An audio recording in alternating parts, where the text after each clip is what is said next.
Voy a mencionar los mandamientos y usted los va a repetir después de mí. Número 1, no tendrás dioses ajenos delante de mí. Número 2, no te harás imágenes. Número 3, no tomarás el nombre de Jehová tu Dios en vano. Número 4, guardarás el día de reposo. 5, honra a tu padre y a tu madre. 6, no matarás. Y 7, no cometerás adulterio. ¿No los escuché? Va, amén. Es que ustedes se adelantan, hermanos, hombre. ¿Qué es el adulterio? El adulterio es involucrarse en actividades sexuales ilícitas fuera del matrimonio. Amén. Eso es el adulterio. Involucrarse en relaciones sexuales ilícitas fuera del matrimonio. En la ley de Moisés hay varios pasajes que exponen y condenan el adulterio. Deuteronomios 22 en adelante, Números 5:14 en adelante, Levítico 20:20. Todos estos pasajes hablan acerca del adulterio y lo condenan. En la ley de Moisés, la condena del adulterio es la muerte. Amén.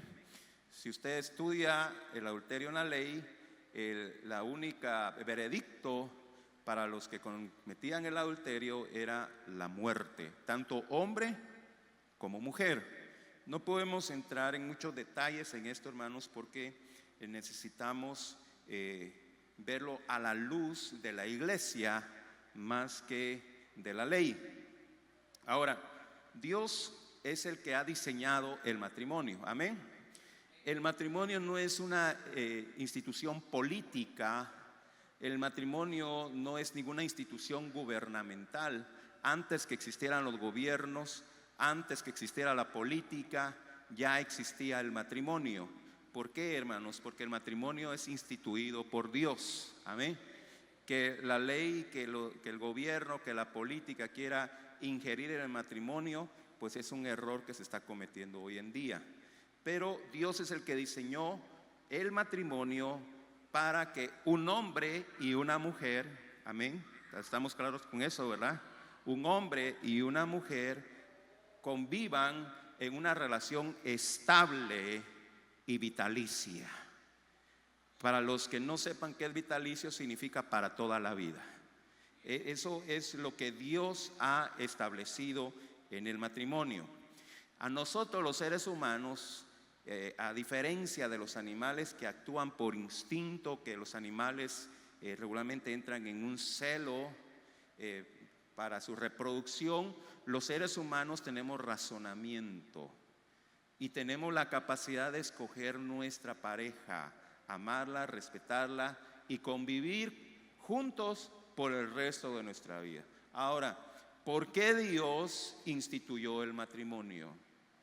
¿Cuál es el propósito por el cual Dios quiere que un hombre y una mujer se unan para vivir juntos toda la vida? Debe de haber una razón, hermanos. No es un capricho mero de Dios. Y uno de los pasajes que nos da luz acerca del propósito del matrimonio es Malaquías 2:15, que ya lo hemos leído en otras ocasiones y lo vamos a leer en la Nueva Traducción Viviente. No te hizo, en este pasaje, hermanos, antes de que lo lea, está hablando del reclamo de Dios por la infidelidad en el matrimonio. Si usted quiere leerlo en su casa, léalo. Pero en el versículo 15 dice: ¿no te hizo uno el Señor con tu esposa? En cuerpo y espíritu ustedes son de Él. Y aquí está la pregunta: ¿y qué es lo que Él quiere de la unión matrimonial? Desea de esa unión, quiere hijos que vivan para Dios. Por eso guarda tu corazón y permanece fiel a la esposa de tu juventud. ¿Qué es lo que Dios quiere de la relación matrimonial? De esa unión quiere hijos que vivan para Dios. Amén. Dios establece el matrimonio para que nosotros procreemos hijos, pero con el propósito que sean para Él. Antes que nuestros hijos sean ingenieros, licenciados, doctores, empresarios, Dios quiere que sean hijos de Dios. Amén. Esa es la prioridad. Si su prioridad está en que su hijo tenga éxito en las artes, en los deportes, en la ciencia, en la ingeniería, usted está cometiendo un grave error. Amén. Sí, hermanos, porque hay padres que dicen, va, pues ya no vayas a la iglesia, andate a estudiar a la U. Grave error. Amén.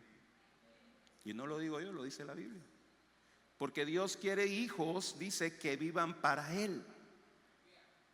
Que nuestros hijos vivan para Dios.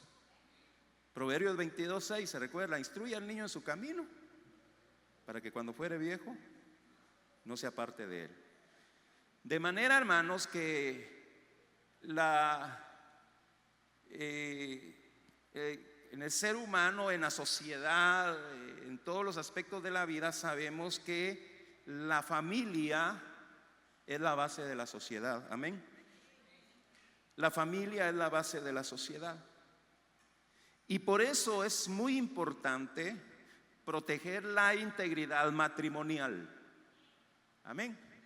La integridad matrimonial es como ese fundamento, esas columnas que sostienen a la familia, la fidelidad en el matrimonio. Es importante que velemos por la salud de la familia, por la salud del matrimonio. ¿Por qué, hermanos? Porque si la familia fracasa, entonces fracasa la sociedad.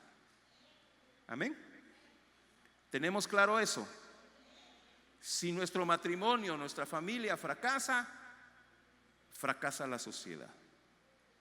Entonces entendemos, hermanos, la importancia de la fidelidad en el matrimonio.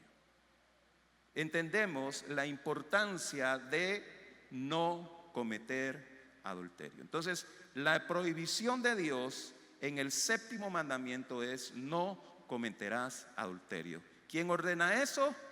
Dios. Ahora, la primera razón por la que debemos obedecer este mandamiento es simplemente porque Dios lo ordena. Simplemente. ¿Por qué debemos obedecer el 7º mandamiento? Porque Dios lo ordena. Así de simple.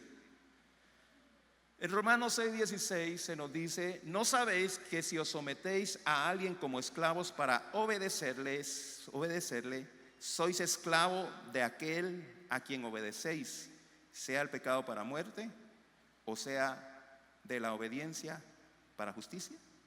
Entonces en Romanos 6:16 nos dice: no tenemos opción, tenemos que obedecer a alguien. No hay opción. ¿Obedeces a Dios o obedeces al pecado? No hay opción. Si uno no quiere obedecer a Dios, automáticamente está obedeciendo al pecado. Amén. Amén. Nosotros fuimos creados, hermanos, por Dios para su gloria, para su honra. Y nuestra primera prioridad es honrarle y obedecerle. Si por X o Y razón, por alguna rebeldía, nosotros decidimos desobedecer a Dios, entonces automáticamente estamos sometiéndonos a la obediencia del pecado, la esclavitud del pecado. Entonces, hermanos, lo que más nos conviene a usted y a mí es obedecer a Dios. Eso es lo que más nos conviene. No nos conviene desobedecer a Dios. Y le voy a dar ahí una razón: Deuteronomio 28, versículo 1 y 2. Deuteronomio 28, una parte es las bendiciones por la obediencia y otra parte es las maldiciones por la desobediencia. Deuteronomio 28:1: acontecerá que si oyeres atentamente la voz de Jehová tu Dios para guardar y poner por obras todos sus mandamientos que yo te prescribo hoy, también Jehová tu Dios te exaltará sobre todas las naciones de la tierra. Versículo 2: y vendrán sobre ti todas estas bendiciones y te alcanzarán si oyeres la voz de Jehová tu Dios. Y ahí empieza una lista de bendiciones para los que obedecen a Dios. Amén. Y eso nos conviene, hermanos. Sabemos que nosotros queremos ser bendecidos. Muchos de los que están aquí esta mañana esperan recibir bendición de Dios, ser llenos de Dios. Entonces, una de las claves para recibir la bendición de Dios a la luz de Deuteronomio 28 es la obediencia. Amén. Si alguien no comprende, porque mire, en el mundo se nos enseñan cosas malas, en el mundo se nos enseñan las cosas de manera errónea. Entonces yo he escuchado personas decir, bueno, es que en la naturaleza del ser humano está en ser infiel a su esposa, en la naturaleza del hombre es ser infiel. Nosotros no fuimos criados para tener una sola mujer, tenemos que tener más. Yo he escuchado personas que lo dicen en serio, no lo dicen en broma. Ellos están convencidos de que la infidelidad, el adulterio es parte de su naturaleza y deben de hacerlo porque así son ellos. Entonces cuando se les dice, pero Dios condena el adulterio, entonces ellos no comprenden por qué debo de guardarme del adulterio, por qué debo de evitar el adulterio. No lo entiendo. Bueno, si hay alguien que no entiende eso, le conviene obedecer aun cuando no lo entienda. Le conviene obedecer. Más adelante lo va a entender cuando vaya exponiéndose a la palabra de Dios y vaya comprendiendo las verdades bíblicas, lo va a entender. Quizá ahora no lo entienda, pero le conviene obedecer. Es mejor obedecer, aunque no lo entendamos. En muchos de los aspectos de nuestra vida, Dios nos ordena hacer cosas que no entendemos. Abraham, Génesis capítulo 12, le dice: deja tu tierra y tu parentela y vete a una tierra que yo te mostraré. ¿Por qué Dios? No sé. No sé por qué Dios me manda, dice Abraham, a una tierra que no conozco, y aunque no lo sé y aunque no lo entienda, yo le voy a obedecer. Amén. Luego ya cuando tenía más de 100 años, le da a su hijo Isaac y le dice a Abraham: dame en sacrificio a tu hijo. No lo entendía Abraham. No lo entiendo. ¿Por qué Dios me da a mi hijo y ahora me lo quiere quitar? No lo entendía, pero obedeció. Y eso le convino. Usted no, quizá alguien en esta mañana diga: pero ¿por qué tengo que serles fiel solo a mi esposa? No lo entiendo. Bueno, aunque no lo entienda, obedezca. Le conviene. Amén. ¿Por qué, hermanos? El adulterio, siendo un pecado, su destino es la muerte, ¿verdad? Romanos 6:23. ¿Qué dice Romanos 6:23? Porque la paga del pecado es muerte. Ahora, sabemos, hermanos, que la enfermedad es una antesala a la muerte. De manera que la enfermedad se convierte como en un empleado, como un servidor de la muerte. Y la enfermedad es una causa directa o indirecta del pecado. Y con esto quiero ser muy claro, porque alguien dice: ay, hermano, pero es que yo me enfermo. ¿Qué está diciendo usted? Que yo estoy pecando. Bueno, a veces nos enfermamos por pecados directos, pero indirectamente, aunque usted viva en santidad, se enferma. ¿Por qué? Por causa del pecado. Lo que quiero decir, hermanos, que si no hubiera existido la caída, pues no hubiera enfermedad, no hubiera muerte. Amén. Si hay enfermedad y si hay muerte, es a causa de la desobediencia de Adán y Eva.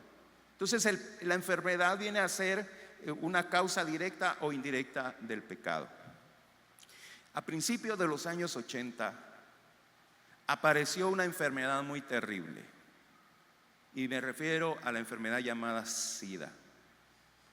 El SIDA se había descubierto únicamente en monos allá en el África, pero de repente empezó a aparecer en humanos.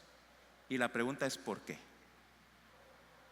¿Por qué si era una enfermedad que solo estaba en los monos, por qué de repente aparece en humanos? Y entonces, hermanos, yo sé que usted es inteligente y no necesito explicarlo para decir qué fue lo que pasó, ¿verdad? Amén. Del por qué esa enfermedad de monos pasó a humanos. Pero esa enfermedad ha venido a causar mucho daño, mucho dolor. Y el SIDA, hermanos, es una enfermedad venérea causada por el adulterio. Amén. Las parejas que se mantienen fieles en su matrimonio, pues no corren ningún peligro de esa enfermedad. Y esta enfermedad ha venido a causar mucho dolor, mucha tristeza, y ha venido a afectar incluso a personas inocentes. Entonces hay muchos casos, hermanos, esposas que de repente resultan con SIDA. ¿Por qué? Porque su esposo es un infiel y se va a meter a lugares donde no debía. Se va a contagiar y viene a contagiar a su esposa que le era fiel. Y luego queda embarazada la esposa y el niño que está en su vientre ya está enfermo con esa enfermedad SIDA. Viene a causar mucha injusticia, y todo por causa del adulterio. Y así son todas esas enfermedades venéreas. Vienen a causar dolor, vienen a causar tristeza, vienen a causar mucho daño a los hogares y a las familias. Y hermanos, el adulterio daña a la familia. Amén. Causa mucho daño.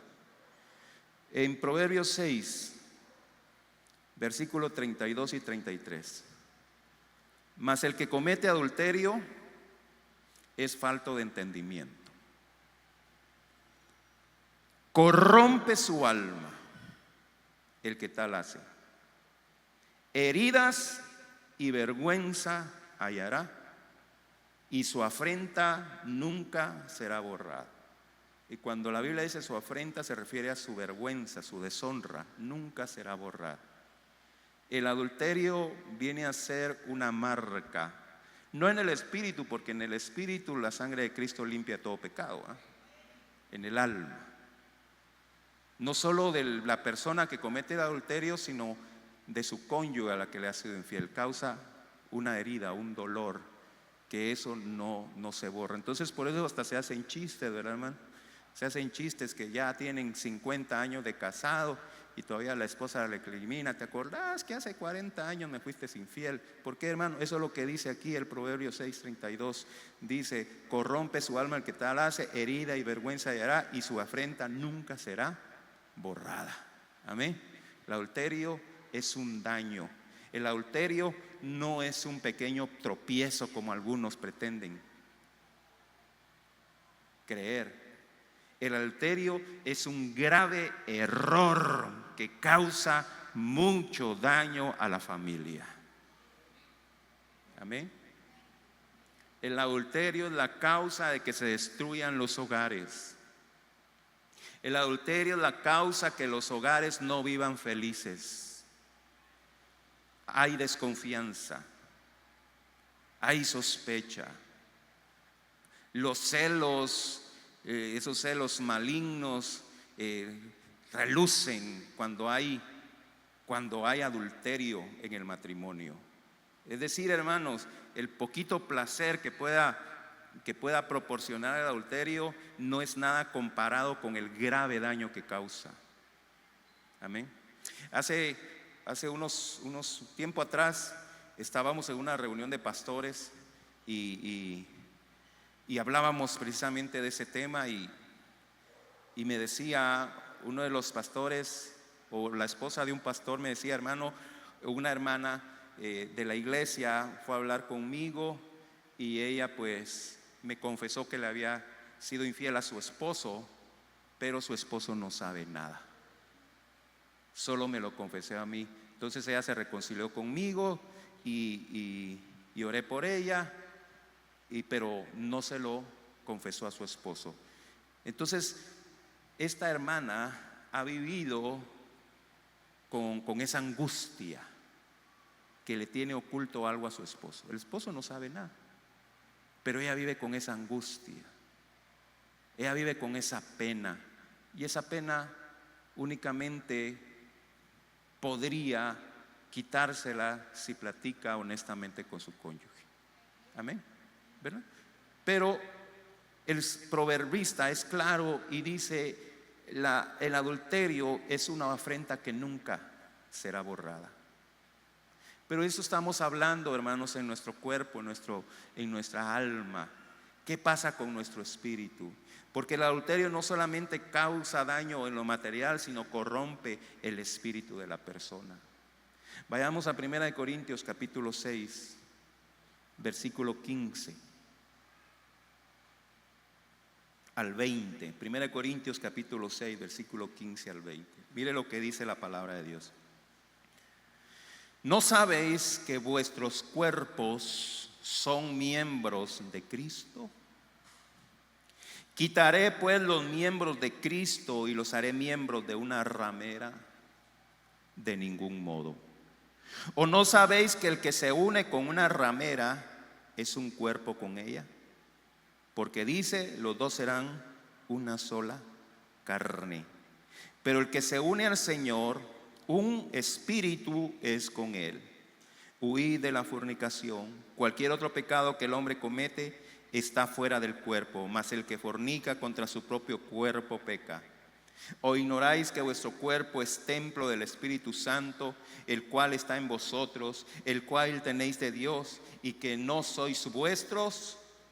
Porque habéis sido comprados por precio.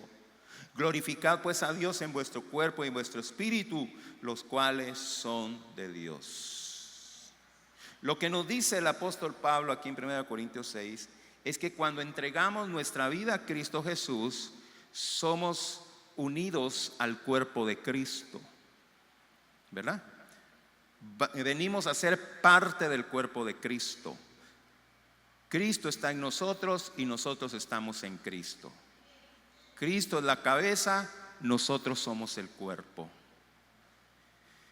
Y eso, hermano, lo recordamos cuando participamos en la Santa Cena, nuestra unión con Cristo. De modo que nuestros cuerpos son santificados por la sangre de Cristo cuando nosotros venimos a Él. Y viene a morar en nosotros, ¿quién? El Espíritu Santo. Amén. Démonos cuenta, hermanos, que venimos a unirnos, una mezcla, una unión espiritual con Cristo, pero también en nuestro cuerpo. ¿Por qué? Porque el Espíritu Santo viene a morar en nosotros. De manera que cuando se comete adulterio con una persona que no es nuestro cónyuge, hay una unión no solo física, sino que también una unión espiritual. Es decir, un miembro del cuerpo de Cristo se está uniendo con el pecado. En el versículo 16 no lo dice, o no sabéis que el que se une con una ramera es un cuerpo con ella, porque dice, los dos serán una sola carne. Hay una unión, hermanos. Y en esa unión hay contaminación. Luego en el 16 dice, ¿o ignoráis que vuestro cuerpo es templo del Espíritu Santo, el cual está en vosotros, el cual tenéis de Dios, y que no sois vuestros? Es un grave error, hermano, cometer adulterio, desde el punto de vista físico, pero también desde el punto de vista espiritual. Estamos contristando al Espíritu Santo, estamos contaminando un miembro del cuerpo de Cristo. Y cuando el Espíritu Santo es contristado, hermanos, viene el Espíritu Santo y nos abandona. Y le estamos abriendo puertas a Satanás. Es algo muy serio, es algo que no se debe de tomar a la ligera. Es algo que no se debe menospreciar, hermanos, porque es algo muy serio. El apóstol Pablo nos está diciendo en el versículo 20, ustedes deben de comprender el precio que Cristo pagó para que nosotros seamos perdonados, para que nosotros seamos santificados. El precio que Cristo pagó fue muy alto para que nosotros seamos partícipes de su cuerpo. De manera que cuando nosotros estamos cometiendo adulterio, estamos menospreciando ese sacrificio que Cristo hizo por nosotros. Dice el 20, porque habéis sido comprados por precio. Glorificad pues a Dios en vuestro cuerpo y en vuestro espíritu, los cuales son de Dios. Gálatas 2:20, con Cristo estoy juntamente crucificado. ¿Qué más dice? ¿Qué más dice? Ya no vivo yo, Cristo vive en mí.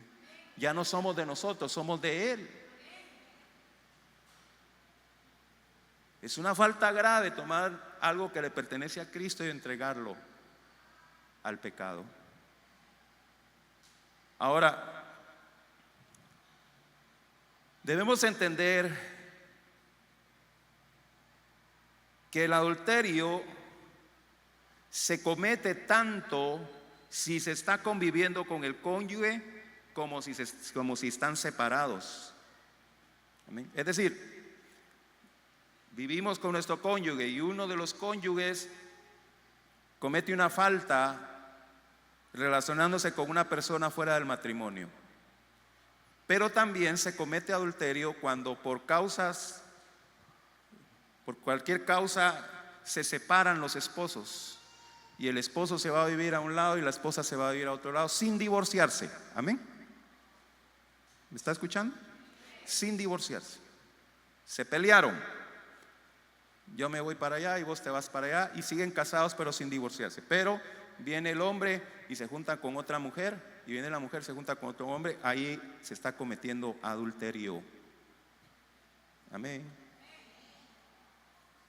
Sí, pero es que él me dejó, es que ella me dejó. Bueno, yo no pongo las reglas, es Dios.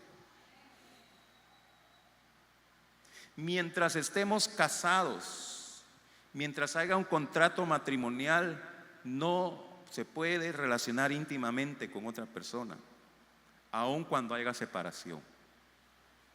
Se está viviendo en pecado, en adulterio. El hombre que estuvo casado o sigue casado, pero ya no vive con su esposa y se va con otra mujer, viviendo con ella, está viviendo en adulterio. La mujer que se separó de su esposo, no está divorciada y se va a vivir con otro hombre, está cometiendo adulterio. Pero ya hace 15 años que me dejó, divórciese entonces. Haga las cosas bien. Busque asesoría legal. Yo no soy experto en eso, hermanos, pero sé que hay facilidades del divorcio cuando hay separación, cuando ya no se conviven. Busque ayuda, porque mientras están casados no se pueden relacionar íntimamente con otra persona, aun cuando hay separación. Entonces, cuando a Jesucristo le preguntan acerca del divorcio, el Señor Jesucristo fue claro y dijo: no, es que Dios permitió el divorcio por la dureza del corazón, dijo el Señor Jesucristo. Porque desde el principio varón y hembra creó, y lo que Dios unió no lo separa el hombre. Pero el Señor presentó un caso, una cláusula, Mateo 19:9. Póngame ahí Mateo 19:9, por favor. Y os digo que cualquiera que repudia a su mujer, salvo, que dice salvo por causa de fornicación, y se casa con otra, adultera. Y el que se casa con la repudiada, adultera. Entonces este texto nos dice, bueno, no se pueden divorciar, pero si viene, por ejemplo, el hombre y ya no quiere vivir con su esposa y se va a vivir con otra mujer, entonces divórciense. ¿Por qué? Porque ya no se le puede pedir al hombre que deje a la familia que ya está formando y regrese con su esposa. Ya no, ya formó familia allá. ¿Para qué va a regresar aquí? Entonces dice el Señor Jesucristo, divórciense. Arreglen su vida. No vivan en pecado. Amén. No vivan en pecado. Entonces no vengan, bueno, espero que no haya nadie en esta situación así, ¿verdad, hermano? Pero que no vengan luego diciendo, ay, Dios conoce mi corazón. No, hermano, si Dios dejó su palabra para que nosotros la respetemos. Amén. Y Dios no va a ser alcahueta, decir, está bueno, pues seguir viviendo en pecado, pero no, hay reglas que Dios ha establecido. Amén. Mire, a veces se ha enseñado de una manera incorrecta todo esto.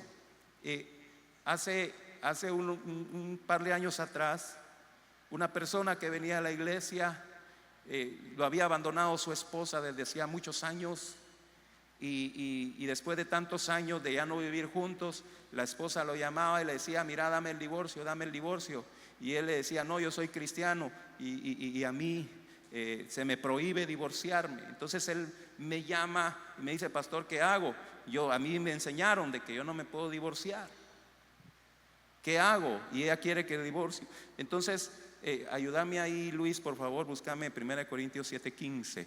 Entonces yo le empecé a decir: sí, usted se puede divorciar de su esposa. Y se lo voy a mostrar ahí en 1 Corintios 7:15. Pero si el incrédulo se separa, ¿qué dice?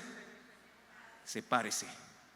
Pues no está el hermano o la hermana sujeto a servidumbre en semejante caso, sino que a paz nos llamó Dios. Amén. Entonces ahí está, ¿verdad? Si el incrédulo se quiere separar, sepárese. ¿Por qué? Porque a libertad nos ha llamado Cristo. Entonces hay demasiada confusión en este tema, hermano, en la iglesia, que no es el tema que estoy tratando esta mañana, pero sí va a dar un poquito de luz en el caso del divorcio, ¿verdad? ¿Por qué? Porque a paz nos ha llamado el Señor. Están los casos en que la mujer está siendo agredida por el esposo, está sufriendo agresión verbal, agresión física. El esposo golpea a la esposa, golpea a los hijos, y viene y hay pastores que le dicen: aguante, hermana, usted no se puede divorciar, mi hermano, la va a matar. No es pecado ir a las autoridades. No es pecado, eso es lo que se tiene en la mente. Ay, es que si lo voy a denunciar estoy pecando. No, por favor lean Romanos capítulo 13. En el versículo 1 dice la Biblia: porque no hay autoridad sino de parte de Dios, y las autoridades que hay han sido establecidas por Dios. Romanos 13:1 dice que las autoridades que hay son servidores de Dios. Que ellos estén haciendo cosas chuecas ya es problema de ellos, pero ellos son servidores de Dios. ¿Para qué? Para proteger al inocente y para castigar al malo. Amén. Eso dice en el versículo 3. Dios ha puesto las autoridades para infundir temor al que hace lo malo y para proteger al inocente. Entonces, si una hermana, una mujer está sufriendo violencia, está sufriendo maltrato de su esposo, ella con toda libertad puede ir a las autoridades. No es pecado, hermanos. Por eso yo les pido que lean la Biblia. Amén. Lean la Biblia, consulten. ¿Qué espera? ¿Que la mate el marido?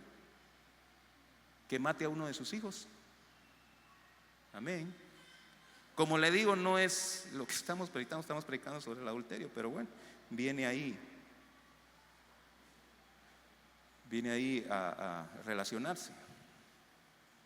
Ahora, el adulterio, como cualquier otro pecado, escúcheme bien, no es un pecado imperdonable. Amén. Hay perdón en Cristo. Ahora, es muy triste, hermanos, que la religión enseña que se puede ir a cometer pecado y que luego pueden venir y cumplir con ciertos ritos, con ciertos requisitos para que sean perdonados. Entonces ahí tenemos un problema, hermanos, porque creen que las acciones o las obras únicas son las que determinan el perdón. Es decir, si haces esto tantas veces, entonces vas a ser perdonados, pero no se está hablando de la sinceridad. Amén.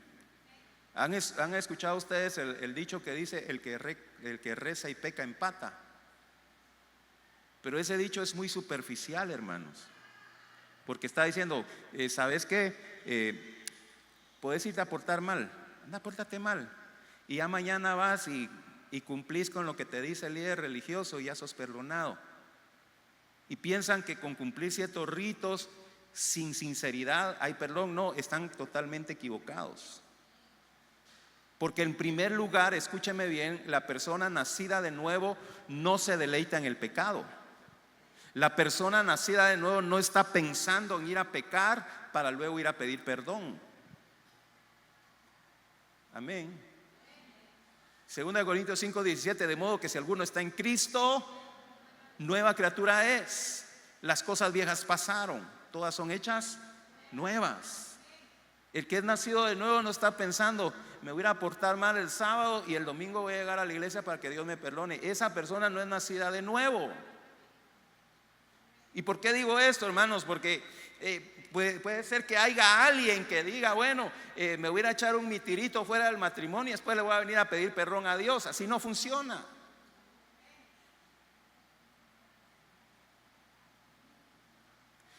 Y eso lo enseña el Señor Jesucristo en Mateo 5:27, que el pecado empieza en la mente. El pecado de adulterio comienza con un pensamiento. Vayamos a Mateo 5:27, 28 y 29. Oíste que fue dicho, no cometerás adulterio. 28, pero yo digo que cualquiera que mira a una mujer para codiciarla ya adulteró con ella en su corazón.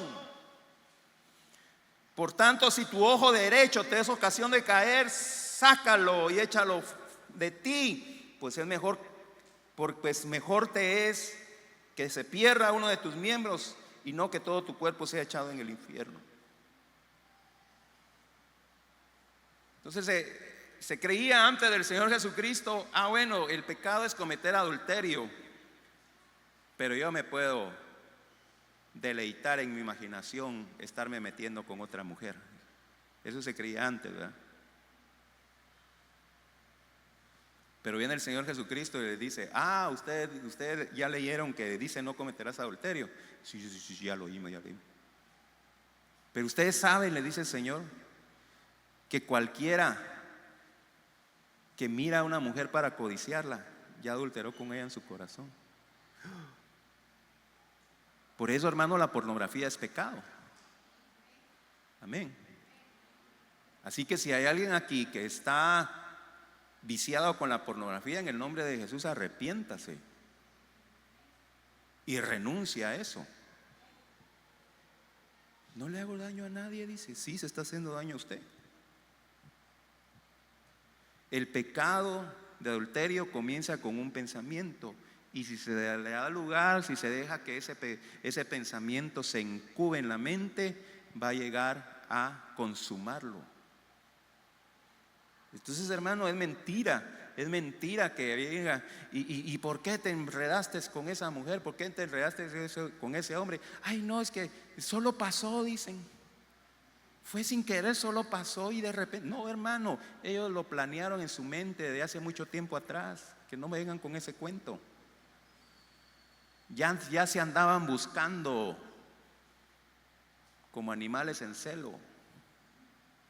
Eso no es algo que sucedió así de repente, no. Vino con un pensamiento, la codicia. Por eso dice el Señor, declara que desde el momento que concebimos en nuestra mente pensamientos adúlteros, ya estamos cometiendo pecado. Y desde ahí tenemos que cortar de raíz en el nombre de Jesús.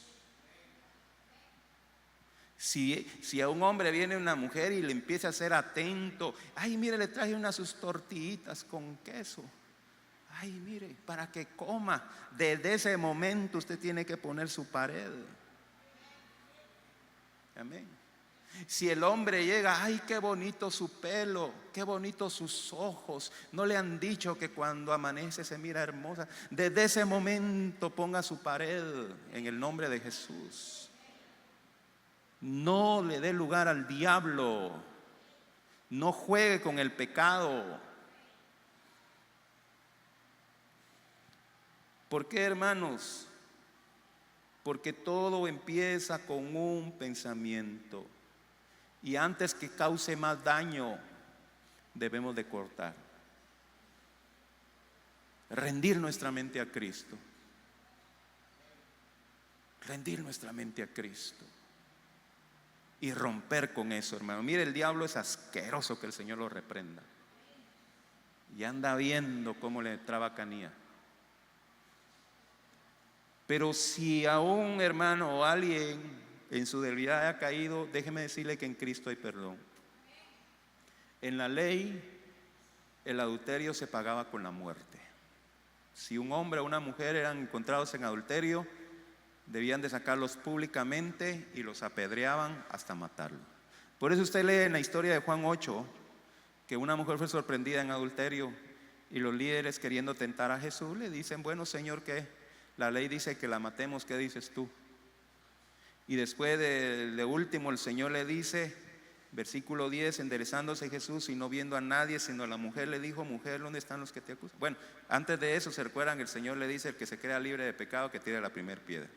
Luego a la mujer le dice, enderezándose Jesús y no viendo a nadie sino a la mujer, le dijo: mujer, ¿dónde están los que te acusan? ¿Ninguno te condenó?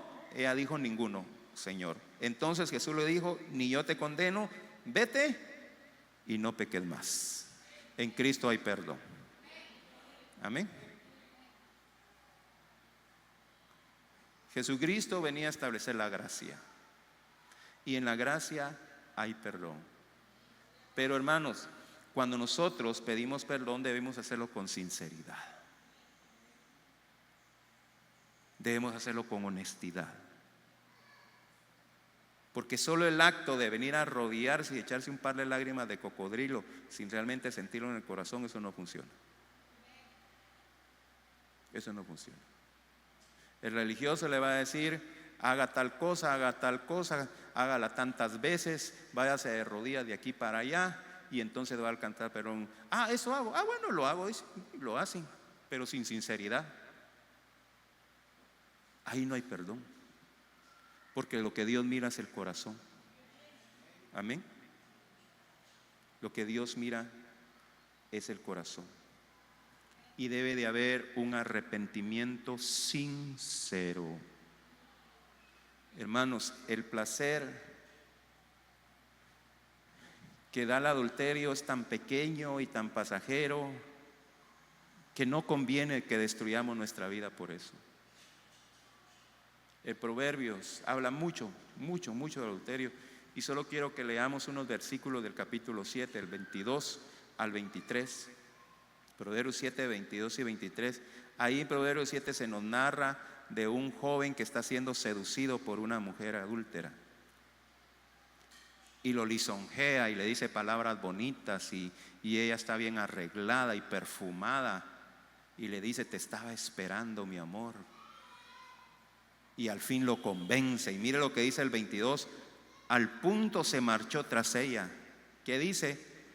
Como va el buey al degolladero, y como el necio a las prisiones para ser castigado, como el ave que se apresura a la red y no sabe que es contra su vida, hasta que la saeta, o sea, la flecha, traspasa su corazón.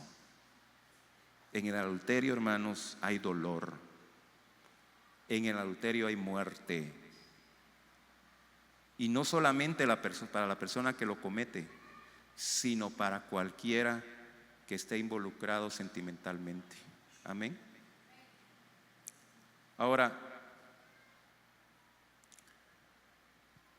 en algunos círculos religiosos se ve las relaciones sexuales como algo malo, como algo pecaminoso, y se cree en el dualismo. ¿Qué es el dualismo? La carne es mala, el espíritu es bueno. La carne hay que destruirla, el espíritu hay que fortalecerlo. Pero la Biblia no enseña eso, porque como leímos ahí en Corintios, nuestro cuerpo es templo y morada del Espíritu Santo. O sea que nuestro cuerpo puede ser bien santificado, y las relaciones sexuales, hermanos, no son pecado dentro del matrimonio. Y por eso en círculos cristianos, religiosos, se prohíbe el matrimonio, ¿verdad?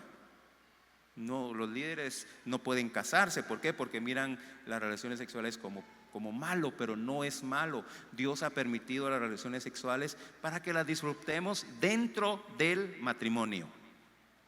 Amén. Hermanos, miren, yo he aconsejado a parejas jóvenes, la muchacha bien bonita, la muchacha pura, la muchacha sin malicia y el sinvergüenza metiéndose con una vieja gorda, hermanos, no, hombre. ¿Por qué no respeta a su esposa, hombre? Con una mujer viciosa, con una mujer borracha que se droga. Imagínense, hermanos, cómo va a corromper su vida de esa manera. Es una tontera. Por eso hemos estudiado, hermanos, que el pecado lo que causa en el hombre es que lo vuelve tonto. Lo vuelve tonto.